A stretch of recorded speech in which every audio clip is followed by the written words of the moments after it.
Commissioner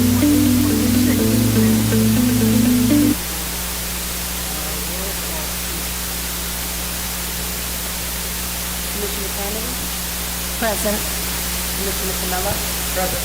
Commissioner Garrison? Present. Commissioner Glasscock? Present. Commissioner Hellman? Vice Chairman Rothrock?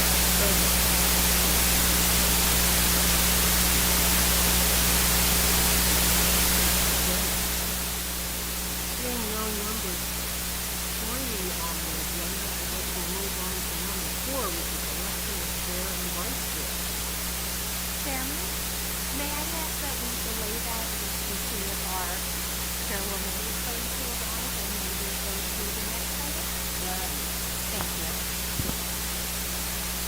Okay, the informational reports and updates is the next item. Who'd like to go first?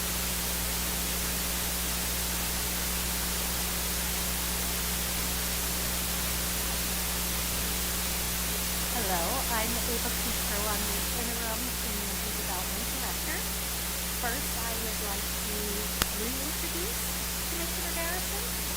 He was here, was gone, is back. Welcome back.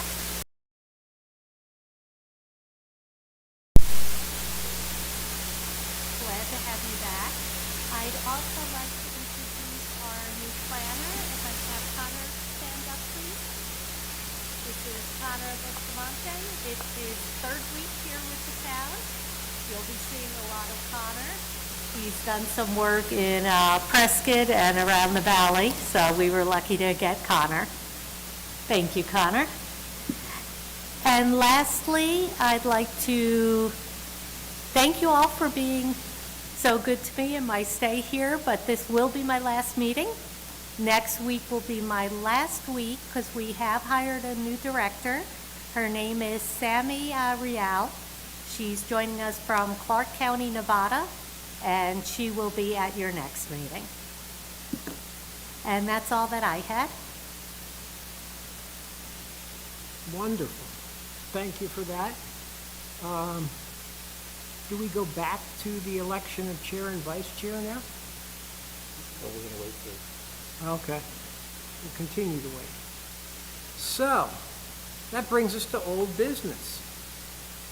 And the item on the agenda is public hearing on establishing design standards and an amendment 0-26-002 to the City of Cottonwood zoning ordinance, Section 304, design review.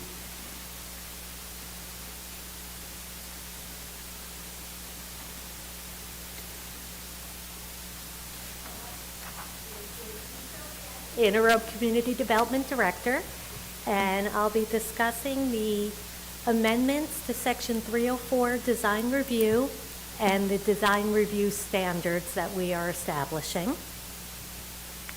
As you may remember from previous meetings, House Bill 2447 was passed, and that requires all municipalities to authorize administrative review of development and design plans.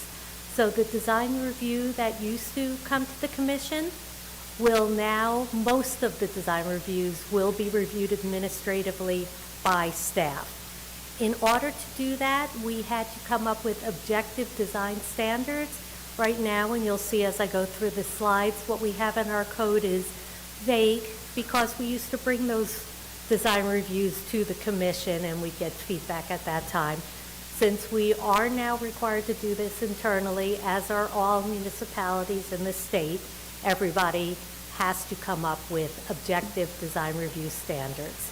The House bill became effective on December 31st. However, the legislation did give municipalities time to adopt and adapt their administrative processes, so that is what we will go through this evening. Section 304 of the zoning ordinance will be amended to authorize the Community Development Director to approve with condition, or deny design review application.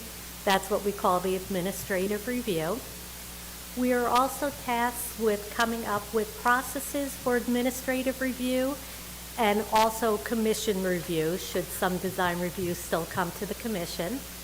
We have to also indicate the appeal processes for decisions and indicate additional exceptions which would be required to submit for design review approval. That is all shown in a flow chart that I'll show you next. The biggest task, though, was that we had to come up with objective review criteria and reference materials, and that is the newly proposed design standards document. This is the flow chart that addresses some of the tasks. When you have a design review approval, if you go to the top of the flow chart, if you meet all the proposed design standards. If you do, administrative decision, so it would just go to staff for review. If the applicant does not agree with the decision, then they can appeal it to the Board of Adjustment. Now, if you meet the intent of the design review standards and or you have a development agreement for affordable housing, you can still go through administrative decision and still appeal to Board of Adjustment. So you don't have to meet all of the design standards. And if you go through the design standards, you'll see some have AMI after it. Those are the ones that we would consider waiving or adjusting if you have an affordable housing agreement. Lastly, if you do not meet the design standards and do not have a development agreement for affordable housing, the applicant would be advised to either revise their application to meet the standards, or they can come to the commission and get their decision from the commission. So that's the review process we had been using for the past few years. So that doesn't go away. The applicants do have that option to do that. If they disagree with the decision of the commission, the appeal would go to the city council. Then we have to come up with the design standards. When considering what to put in the design standards, we have to make sure that they apply to all development projects that are in Section 304 today.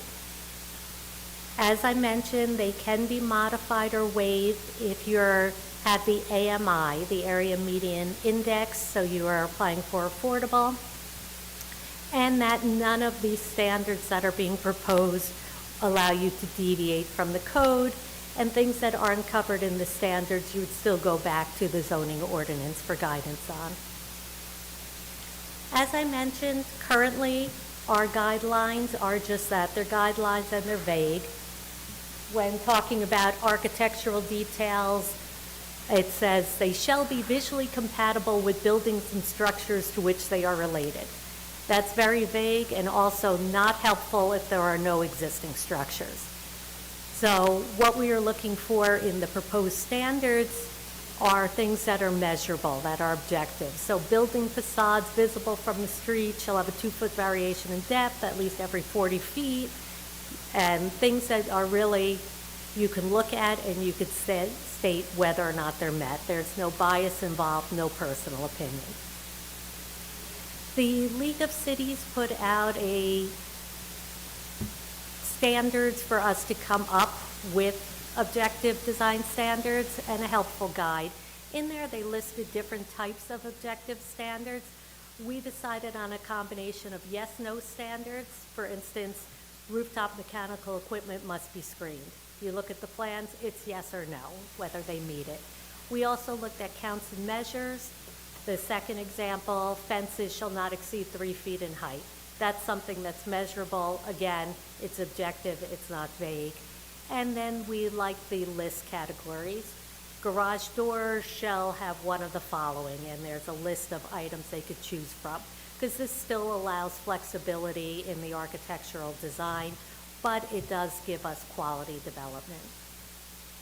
So looking at an existing vague standard in our zoning ordinance, in proportion, it says the relationship of the width of a building or structure to its height shall include balanced and harmonious proportions. Again, if you're a developer and you're trying to draw up a design, this is not helpful for staff to review it. We can't really objectively state whether you are balanced and harmonious in your proportions. So we're proposing, these are actual standards that are being proposed. The first one is a yes/no. Street-facing building facades shall have building entrances that front the street. Do they? Is it yes or no? For ground floor commercial uses, window doors or other openings shall be at least 60% of the building wall area. This is shown in the example at the bottom with the umbrellas. Again, that's measurable. You can measure the wall, measure the windows and openings, see if they're at least 60%. Another one is a list approach, where residential units are designed as townhomes or row homes. You have to meet at least two of the following. The example on the bottom left shows all of them, actually. You're not required to use all, but this shows a change in wall plane, change in color, change in roof form, change in materials, and change in other architectural elements. When we came to you 2 weeks ago, or 3, maybe 4, we had a lot of the design standards completed, but we did not have the highway commercial or the industrial and community facilities. We also did not have the section on amendments or a full glossary. We still don't have the amendments or the glossary. We will continuously update this document, but due to the fact that we are required to do this, we put together as much as we could quickly, and we do intend to bring this back to the commission probably more than once a year, once we start using it and we realize there should be things that should be included or other things that we might want to adjust. But the following are the highway standards and the industrial and community facilities design standards. We also went through the mural section at that time, that last meeting, and we had murals and vinyl clings all together. We were asked to separate those out, which we have done.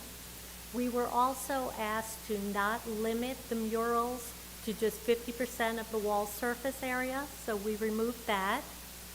And we did make vinyl clings their own section, and we did keep 50% on that, but that's when they're on glass panes on storefronts and building fronts.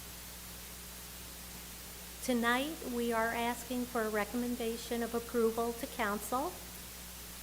And I know I went through that quickly. A lot of it was shown to you at the last meeting. But if there are any specific design standards that you'd like to discuss or any other questions, I'd certainly like to hear from you. I have a question. I noticed that you have it on number 5, miscellaneous. Mural shall not be illusory, adult-oriented, or gang-affiliated. Yet, how does this jive with the fact that we have large signage right now in our community that says naughty burgers and sinful sodas? I don't see a fit there. Well, in the past, we did not have any standards for murals. And you just couldn't have it advertised. If it advertised what was sold there, it was considered signage. So going forward, we would look. But I don't even know if those would be considered adult-oriented. Is that what you're stating? It's kind of a fine line, I agree. Just curious. Okay. Does anyone else have questions or comments? Okay, thank you for all your work on this in the past, 6 months that you've been here with the transition?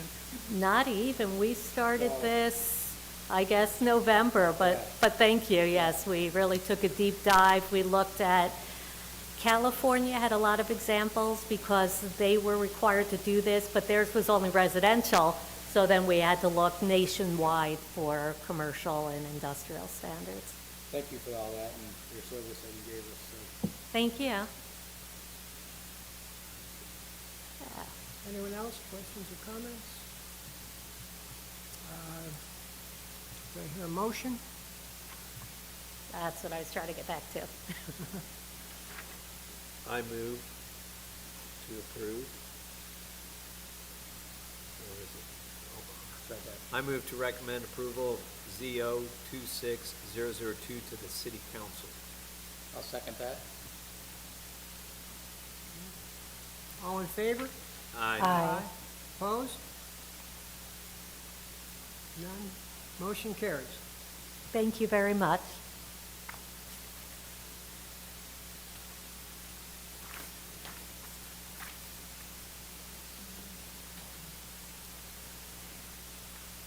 Moving along to new business. We have a CUP-25-013, public hearing and consideration of approval of a conditional use permit to allow for a recurring farmer's market in the CF/AR-70 Community Facilities/Agricultural Residential Zoning District. Thank you, Vice Chair Rothrock, Commission. I'm Tina Hayden with Community Development, presenting on this conditional use permit for a recurring farmers market. The request tonight is consideration of approval for that conditional use permit. We ask that you consider the applicant's submittal and the staff report with recommended findings and stipulations. So some details of the property. And first I'll break down this site map here. Property is highlighted in red here. You can see that it is dual zoned. It's zoned both CF, community facilities, and AR-70, which is agricultural residential for 1.5 acre lots. Adjacent zoning to the north is AR-70. I believe this is a wellness retreat in this portion right here. Everything else that's zone CF is in the same ownership as the project site here. We have a cemetery here, vacant land here that, the intent is to be used for residential in the future. And then on the other side of 89A, we do have PAD zoning. This is the 89 and Vine project, which has a mix of commercial that's intended to be along the street frontage, and then residential, mixed-use residential further away from the street.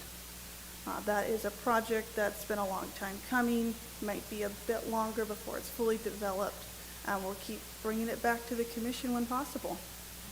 So we talked about the dual zoning. The existing church and school are permitted uses in the CF and the residential zones.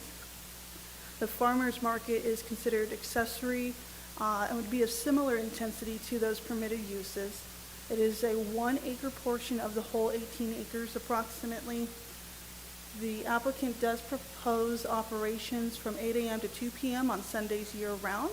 And they do call out 4 special events per calendar year with additional amenities such as a Christmas tree lot, a pumpkin patch, just seasonal events. On the site plan, I'm sure you've noticed that they do propose an enclosure for porta-johns.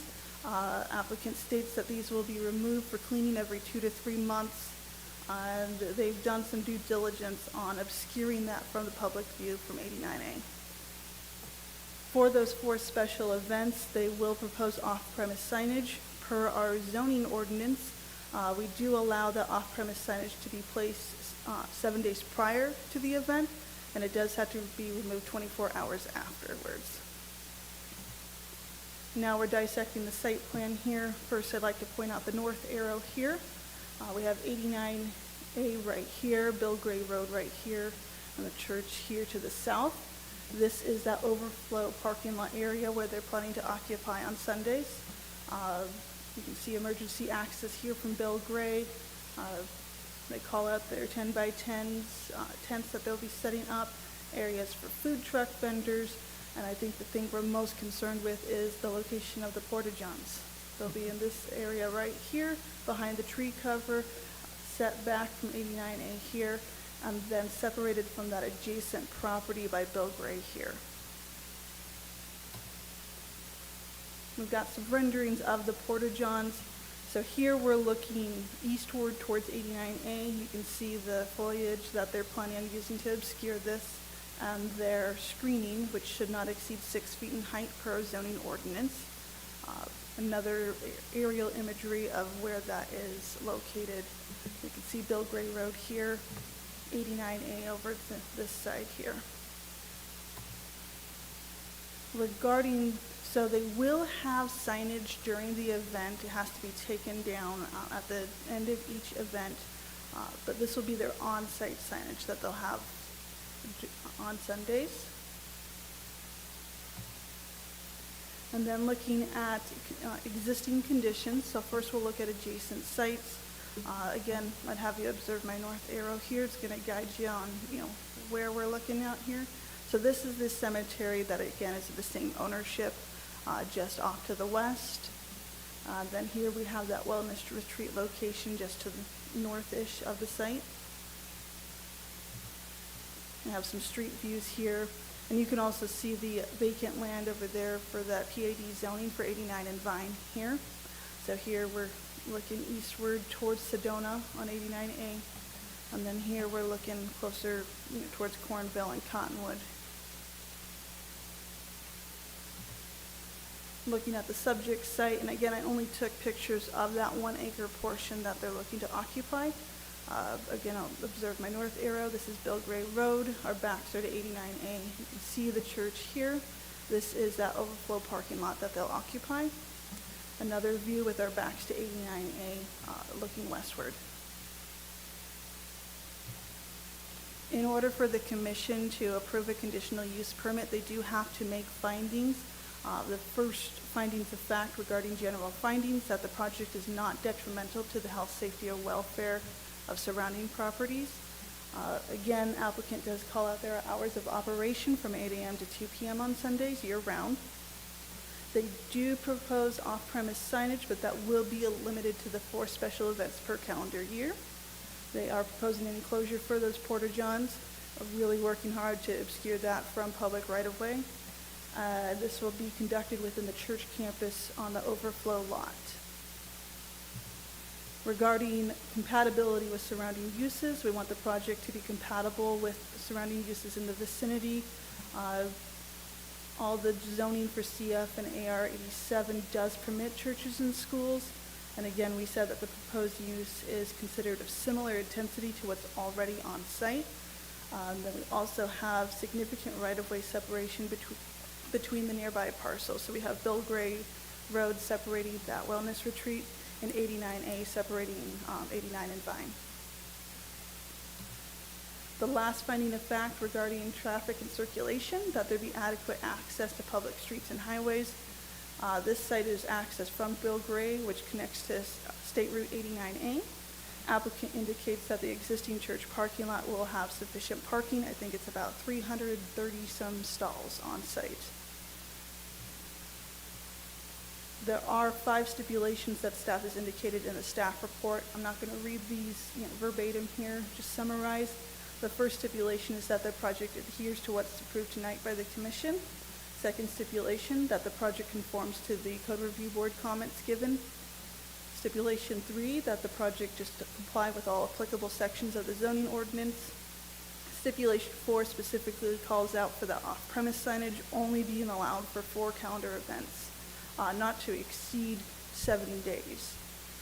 And then stipulation 5 does indicate that as this is a conditional use permit, it's only good for 6 months. If the use is discontinued, it may be subject to revocation.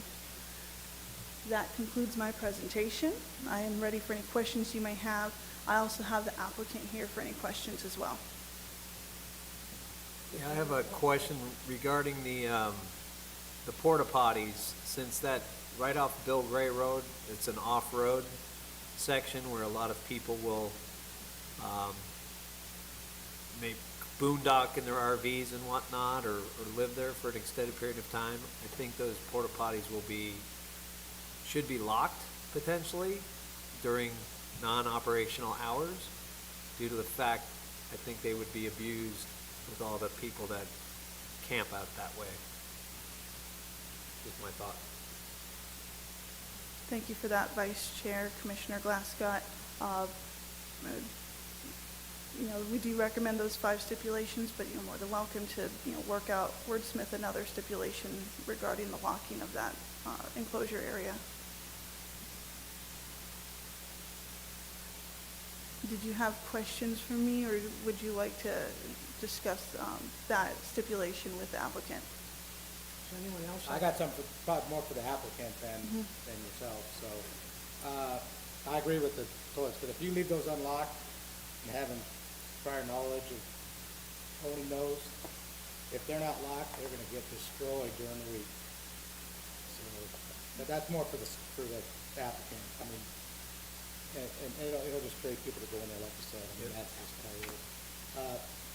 Maybe the one concern I have is, if I'm going to Mass, am I gonna know where to go? Thank you for that, Commissioner Camella. As this will just be in the overflow parking area, I don't think it will affect, circulation to the church. I'd have the applicant speak more about that. Okay, thank you.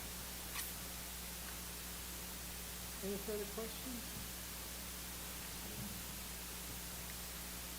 My question is about the parking during Mass, because there's 2 consecutive Masses. That parking lot is full during Mass. I just am wondering where they're going to park. Thank you for that question, Commissioner Kennedy.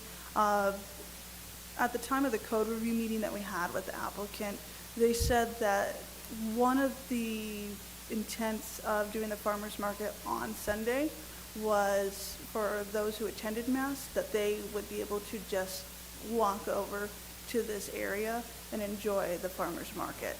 I believe that's where she expects to get a lot of her attendance, and I would defer the rest of that question to the applicant.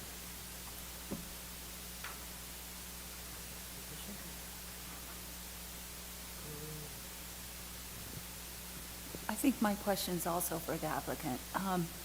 My concern is the increased traffic and that left-hand turn off of 89A into that area.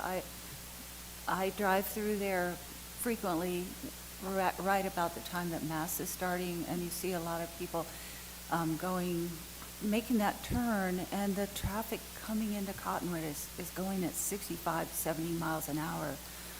I don't know if it's even how to go about asking that maybe that 65-mile-an-hour speed limit be put back past the Catholic Church instead of, I know it's a state highway, so it's not Cottonwood's purview, but is there a way that might be a consideration? I don't, again, I know that's beyond our situation here, but to me it's a concern, is the traffic. Thank you for that, Commissioner Hellman. That is ADOT right-of-way. I do know that the 89 and Vine PAD, at some point when they develop, they want to have a road that connects to Bill Gray. So I don't know what that looks like in the future. It's something that ADOT will have to look to define that problem, unless, Mike, I don't know if there's any avenue for us, or Director Cucho, what avenues we could take to get that reduced. Chair and Commission, there's not much the Commission can do as far as getting the speed limit changed, but you can have as conditions of approval, if you have concerns about safety, you can make conditions regarding that safety, but as far as making a condition that they lower the speed limit on the state highway, they can't do that. Any further questions or comments from the commissioners? And do we have any questions or comments from the public?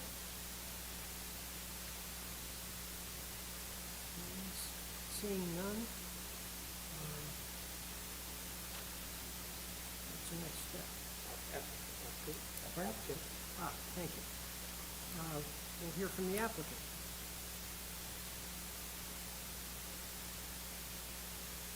Hello, my name is Erin Stoffel, and I am the Director of Parish Administration at Immaculate Conception, and I have been asked here by our pastor to make sure that I could address any of your questions or concerns.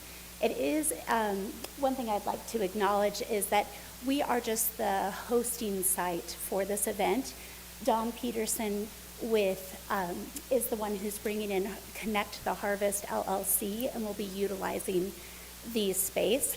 So I would like to address the parking and anything building related specifically, and she'll address porta potties and the things that she will oversee. In regards to the traffic, this is obviously something that we considered in multiple meetings that we had on board with our staff and our councils that we have at the church. And one of the things that we realized is, yes, indeed, the traffic is very, very difficult coming in and out of there off of the highway. What our hopes is by hosting a farmer's market and having an event, it will actually help disperse the traffic significantly more, with the opening before the first Mass and continuing through the end of it, and with all of the programming and the various things that Don has put together with the state in regards to the WIC, the SNAP, all of the benefits, the double bucks, the senior bucks, all of those things are part of this entire plan that she's proposed forward with us. And with that, we actually foresee all of our parishioners taking time to utilize our local businesses and supporting them. That will be a heavy push that we will do as the church with our parishioners that are there. In regards to parking, we understand that ideally this grows to be so big that we have an issue with parking, and we have the land, as you can see, to further develop and make temporary parking until we can get approval to have more extended parking. So that is something we're very well aware of. We also have plans that are going forward to develop a senior community center, as well as a couple other buildings. And with those buildings, as you guys will eventually see these permits come forward, when that time comes, we anticipate having more parking areas and better access points developed around the entire campus. So I think you'll find naturally in due time that will also expand and provide more opportunity. So I think that was both. Is there any other questions, or do you need further clarification regarding the thought there? Oh, and I can also let you know that as of now, it's hard to see when you're in the parking lot, but down by the school, we have quite a few parking spaces open. We also have a Connex box that gets parked there for temporary storage that occupies a lot of parking spaces. We have a semi driver that's parking there. He's one of our parishioners on the weekends. He's currently parking there. So there's a lot of spaces that are still available that will be opened when we open up the farmers market as well.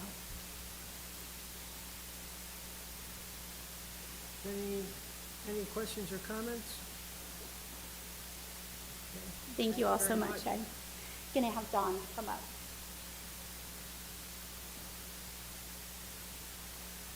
Hi, good evening. Dawn Peterson with Connect the Harvest. We're actually the business that is hosting the farmers market. We are a nonprofit as well, and we have gone through all of the steps with the city and with the state to be able to bring in food with the SNAP and with the WIC and with the senior benefits and the double ups, which no one's doing here, which actually doubles the amount of food stamps that the people are actually able to use. It's not food stamps, but it's an actual doubling of the amount of money that they're actually able to spend on food. And when we are looking at the porta potties, and yes, it was a big concern for me that someone would actually get in there, toss it over, do whatever. Nice John's is the company that we're using. They will be coming in every week, cleaning those porta potties. And one of the stipulations that I told them, in order for us to use you, it does have to be lockable. So that will be locked. We also will be putting a chain around it to make sure that it stays there, and the actual fence that we're going to be putting in, it's not like a fence, but it's going to be a temporary structure that we can move out and move over. And when that is moved into place, when the market is not going, it will also be chained, so it will be locked. So yes, that was a huge concern of mine. Thank you. My pleasure. Any other questions? Yes, ma'am.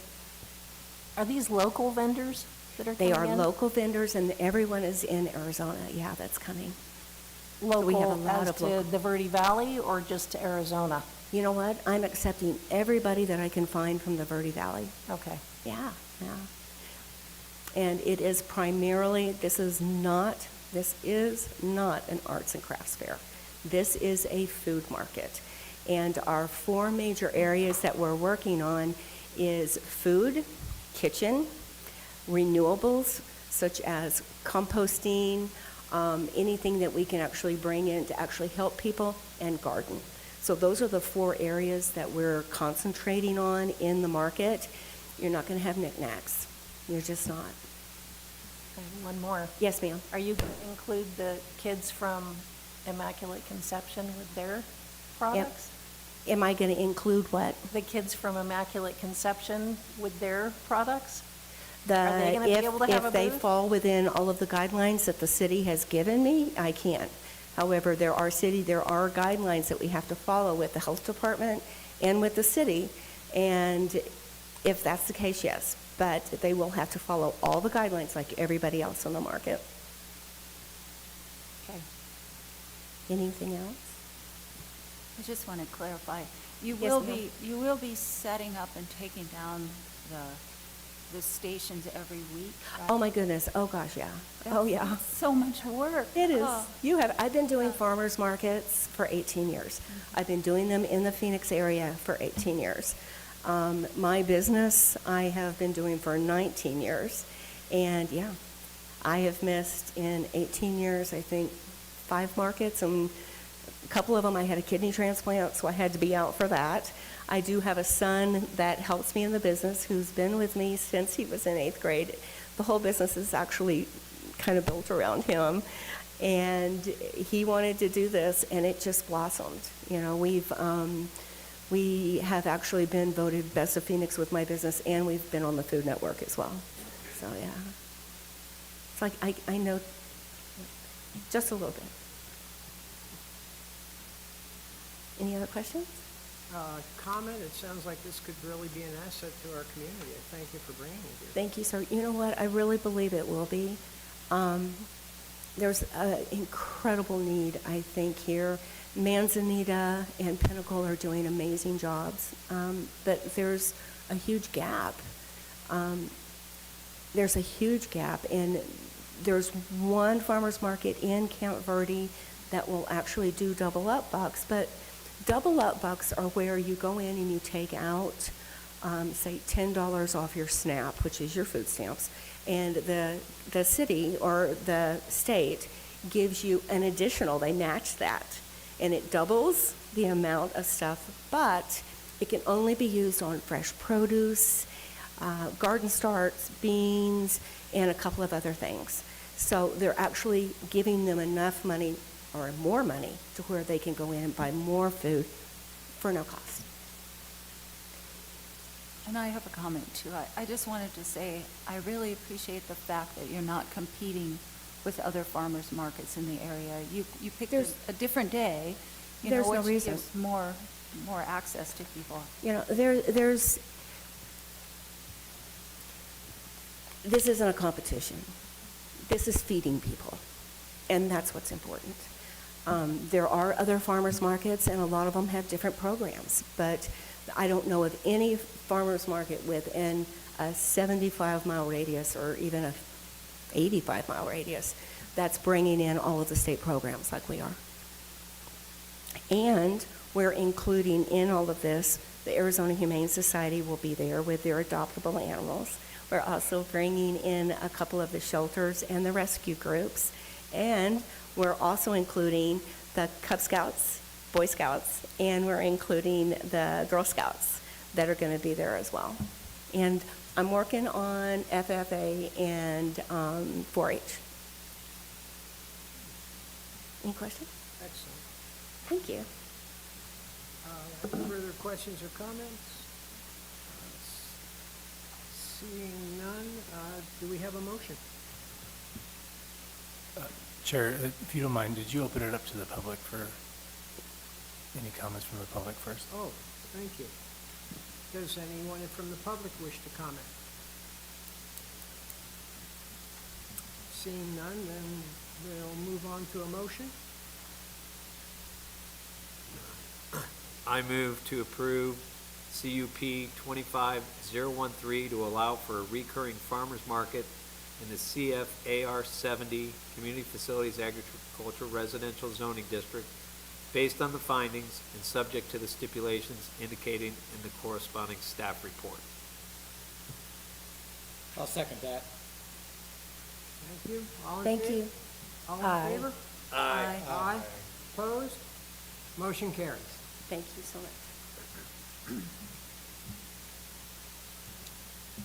It's been brought to my attention that I also neglected to open up our first item of business to the public. So we have to rescind that. Chair, I would recommend that you rescind the previous motion, open it to the public, and then make a new motion. Okay. But the person who made the motion and seconded have to agree. Right? We agree.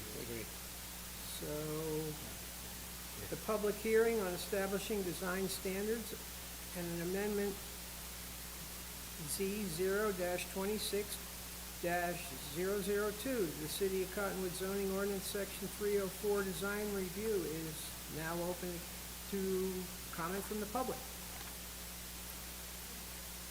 Any takers? Seeing none, we'll close the floor to that and move on to a motion. I move to recommend approval of ZO 26002 to the City Council. I'll second it. All in favor? Aye. Aye. Opposed? Motion carries. Thank you. All righty, moving on to new business. Item number 2, consideration and approval of DR-25-021, design review for Northern Arizona dermatology. Thank you, Vice Chair Rothbach, Commission, Tina Hayden, presenting on a design review application for a dermatology medical office facility. Tonight, we ask that you grant design review approval for that new medical office building. We ask that you consider the applicant's submittal and the staff report with recommended stipulations. Again, we're dissecting the area and the adjacent properties. So this site is actually zone C1 light commercial. It is over 2 parcels. Combined, they're about 1.4 acres in size. And we will require that the property is combined prior to the issuance of building permits, because they are proposing to develop that building over lot lines, and that's something that the zoning ordinance requires. We have 89A here, we have North Alamos Drive here. To the northwest and southeast is additional C1 zoning. These parcels here, while they are zone C1, have a conditional use or permitted to have multifamily residential. And so screening is required when when non-residential uses are adjacent to residential uses. So the applicant will provide some additional landscaping here that's sufficient to the code. Across 89A, we have PAD zoning. I believe this is the Vineyards and Grosetta PADs for both multifamily residential, single-family residential, and commercial. To the south here, we do have some industrial zoning with industrial uses there on the other side of Alamos. And access will only be provided from North Alamos Drive, so there will not be any access from 89A. This is the applicant's landscape/site plan. Again, I'm going to call the attention to the north arrow this way here. So we have 89A here, and then Alamos Drive here, showing that 2-way entrance as well. As one navigates the site, this is only one-way circulation here, providing for, I believe that it is 60-degree angle parking stalls. This area here will provide 2-way access. We'll have a covered parking here, and then that proposed building area here. This is where we have that adjacent residential use. Applicant's proposing a 15-foot landscaped yard along with a 6-foot tall CMU block wall along that property line. Applicants provided us some colored elevations here. Right here, it's a little difficult to see. That's about 18 feet in height, so they're not exceeding any allowed height maximums. Some additional elevations of that covered parking canopy. It's got a max height of 9 feet 6 inches, a clearance of 7 feet underneath. This canopy will not be projecting into the driveway, so there should not be any concerns with fire and trash vehicles gaining access to the rear of the property. We have the trash enclosure as well. Applicant has provided some renderings. Both of these, as you can see by the north arrow, we're viewing from the south, so we're seeing that south elevation there. Just navigating from the parking lot here.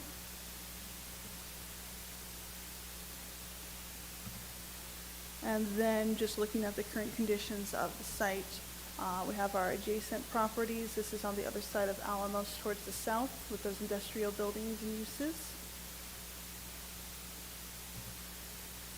On the other side of 89A, so more to the north and eastward, we have that PAD zone land. It's currently vacant. On this bottom picture here, where we're looking eastward in 89A, you'll see that adjacent residential to the project site.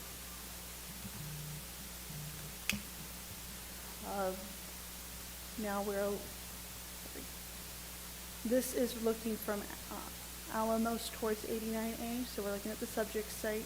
Again, just off to the east, we see that adjacent residential there, with our backs to 89A looking towards Alamos here.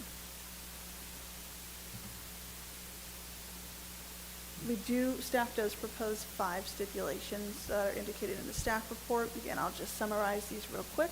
The first one is that the project adheres to what's reviewed and approved at the commission meeting tonight. Second one, that the project adheres to the comments given by the code review board in that comment letter. Third stipulation, that the project complies with all applicable sections of the zoning ordinance. Stipulation 4 is that lot combination requirement prior to the issuance of building permits. And stipulation 5, that a building permit application be submitted and diligently pursued within 24 months of this approval. That concludes my presentation. I'm here for any questions you may have. I also have the applicant, property owner, here for any questions you may have as well. Any questions from?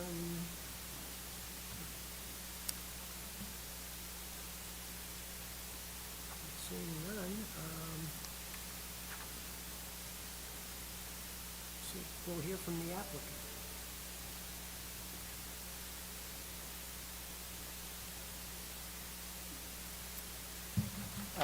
My name's Jack Leonard with Leonard Architects. We've been hired to do this property. Brad is the owner, the doctor for this site. Currently they have a building just down the road a little ways that they rent in another building, this space, and they'll be building their own building. This will be for their use completely. And then we also have the civil engineer here as well. So if I can answer any questions, I'd be glad to answer them.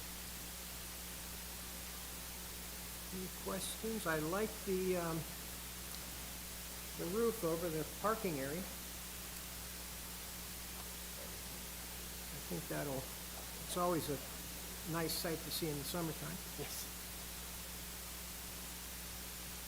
Any other questions or comments? I have a comment. Yeah. I think this is a wonderful project. I'm so glad to see it coming. I've used Northern Arizona dermatology in the previous locations, and yeah, it's definitely needed a space of their own. And so I'm really glad to see it. And I thought the responses to the previous, I know you had it reviewed by community development a couple times, and you responded by making changes, and your packet, your information was very clear. And I appreciate all of that, so that it makes it easy for us understand what you're doing. Thank you. Great, thank you. Are there any questions from members of the public?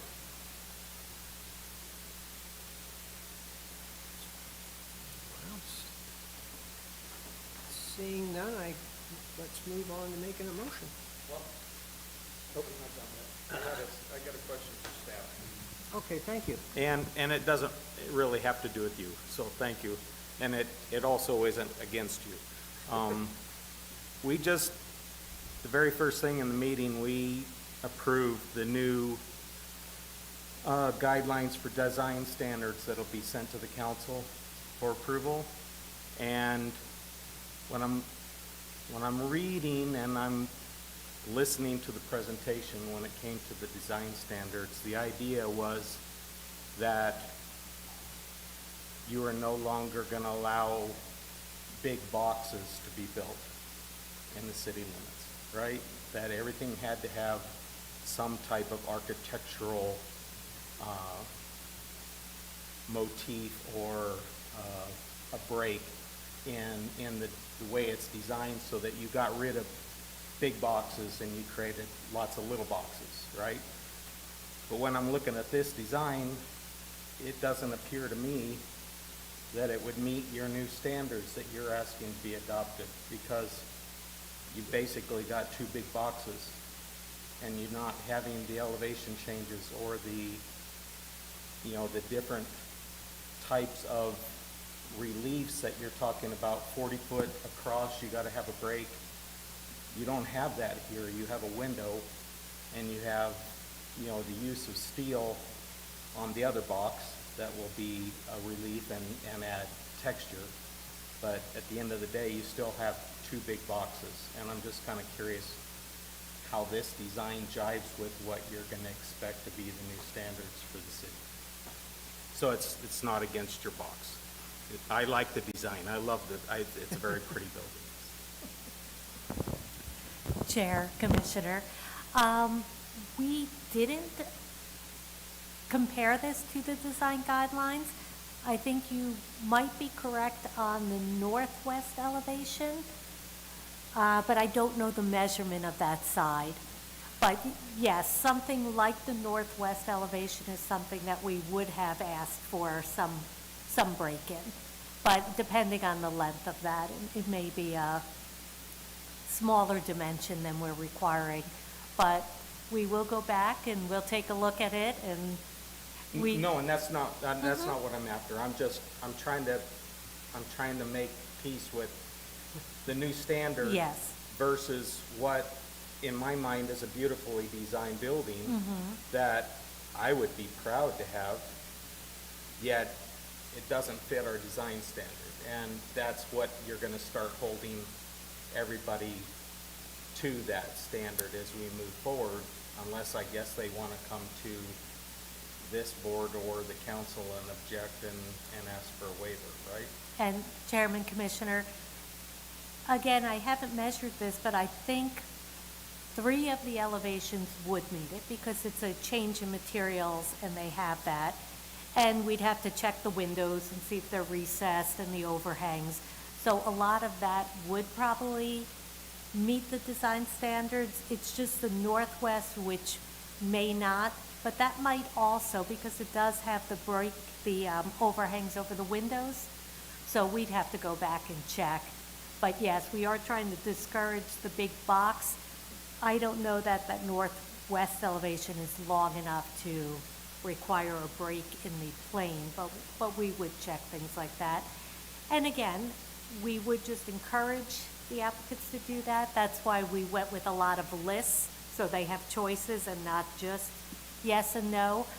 And I mentioned it briefly at the end, but we're doing the best we can with the time we had, but we do certainly believe this is a living document.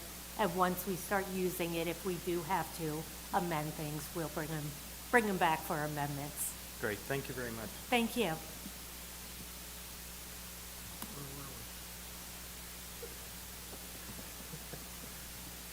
I believe I left off at a call for a motion. I move to approve DR 25-021 for the medical office, subject to the stipulations indicated in the staff report. Is there a second? I'll second that. All in favor? Aye. Opposed? Motion carries. Thanks for your patience, gentlemen. And, let's see. Moving right along, suggested topics for future meetings.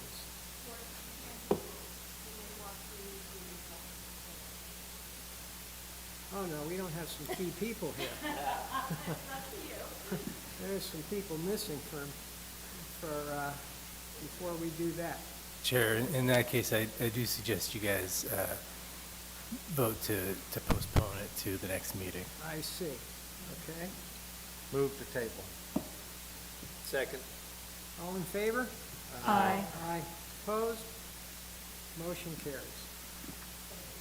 Thank you. Okay, call the public. At this time, the pub, I've got an 8. pardon? I've got an 8. You've got a suggestion. Oh, excuse me. You've got an 8. We skipped a 3. We And have this 3, is- but we got an 8. This is for me.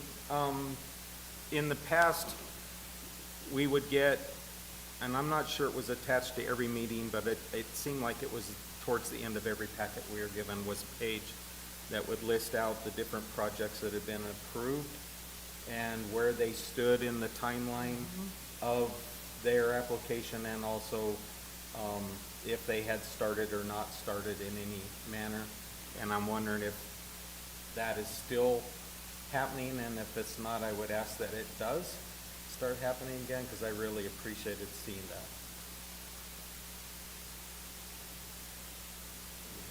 that. And Chair, Commissioner, I don't know about that. Tina, do you know if that was discontinued for a reason? Thank you for that question, Vice Chair, Commissioner Garrison. At this point, it was just stalled due to staffing issues. Okay. So we are looking to be more proactive in the future and get those out on a quarterly basis. I appreciate it. Thank I you. apologize for the delay.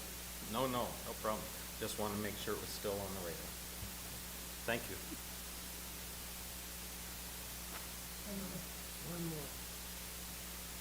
One more. Push that button. Yeah. At the last meeting, we asked about maintenance agreements, reviewing maintenance agreements.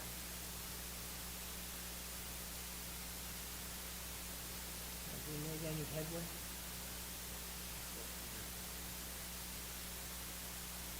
Does anybody? You weren't here? No, keep that. We were asking to review maintenance agreements, like current maintenance agreements we have with partners. Conditional use, is it? No, it was more like maybe a list of the maintenance agreements that were with, say, Walmart, because we had discussed that in a previous meeting.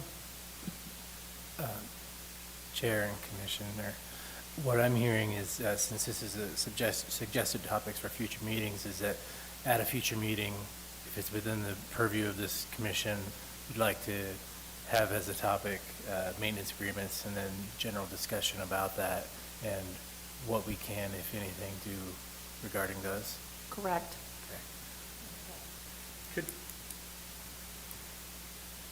Chair, could we enlarge that whole concept to, we have in the past approved projects, just like we did tonight, with a whole list of stipulations, yet the minute it's approved, the stipulations don't seem to matter anymore. So like we have landscaping stipulations that they put in the landscaping and then they drive on it. and so landscaping ceases to exist after they get their C of O. We approved, right next to this project, we approved 2 duplexes and required that they stripe one side of that street, which it inevitably is, to be non-parking, yet since the buildings were built, that side of the street is parking. And yet, nobody from the fire department or the city is doing anything about. So it just seems like we create a lot of stipulations that we require people to do as part of the construction of their project, yet the minute they get their C of O, we don't ever seem to go back and examine to verify, and maybe even on an annual basis, or the first year, we go back at a year, you know, I mean, I don't want to create more work for the staff, but it seems futile that we put all this effort and all this discussion into these stipulations, and then at the end of the day, they don't matter. Or don't appear that. And that was part of the discussion about the maintenance agreements, like who was following up, what agreements did we have, that sort of thing. And just for clarification, do you mean maintenance agreements with regard to their fulfilling their stipulations or complying with the stipulations? Mm-hmm. Okay. Correct. I think on the Walmart specifically, if I'm catching where she's going, there was a stipulation that they had to create a very specific type of drainage system for the property that would feed into the wash. And maintain that. When we had another project come through, it was denied basically because of the increase in surface area and drainage it was going to cause to a system that already wasn't dealing with the water properly, which if it had been dealing with the water properly, then the new addition subdivision probably wouldn't have been a problem at the end of the day. But so once again, back to we require all these things and then there's no follow-up to make sure that they actually work, which inevitably impacts something else. I think that I remember that was due to lack of staff, like checking the drainage and clearing drainage and whatnot. Well, they didn't even have an agreement when it came down to it, to do that, to make sure it was not full of dirt. Right. Chair, Commission, thank you for the clarification on it. I think now we know what you would like to come back, so we'll see if we can get that on a future agenda. I just don't want to go into too much detail tonight because it's not on tonight's agenda, but please let us know, and now we have a better idea of what you'd like to see. And I had a comment about being updated on the projects, because I remember you were going to do that on the website. Is that correct? You were going to update Correct. some of it, yeah. It's just something that, with staffing issues, Sure. We've been, had a little bit of a roadblock in getting stuff out in a timely manner. But it is our intent to do that on a quarterly basis.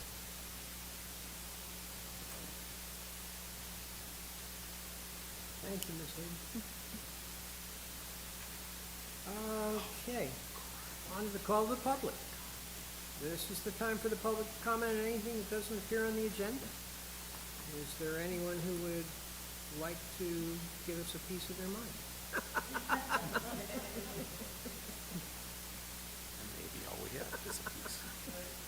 Okay, then, seeing none, we'll move on to adjournment. So moved.